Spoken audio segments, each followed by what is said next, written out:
My wife had very recently had a baby boy. He was the loveliest thing on the planet to me.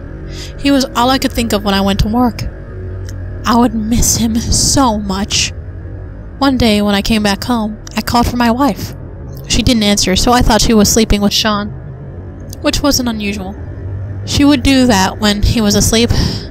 My wife gets tired easily nowadays. I opened the door to our room as quietly as I could, fearing I would wake them both. As I looked in, I could not see Sean. I saw my wife, asleep like I had expected. I shook her, attempting to wake her up. When I did, I asked her where Sean was.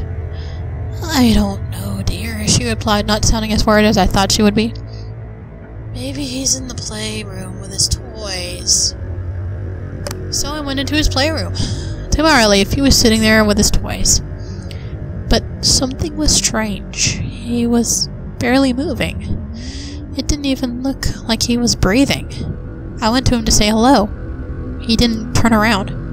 I went around to the back of the room to see him, but he had no face. All that was there was skin and hair continuing to grow over it. It was like the back of his head was pasted onto the front.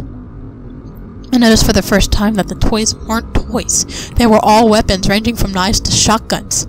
And he was playing with scissors. Fucking scissors.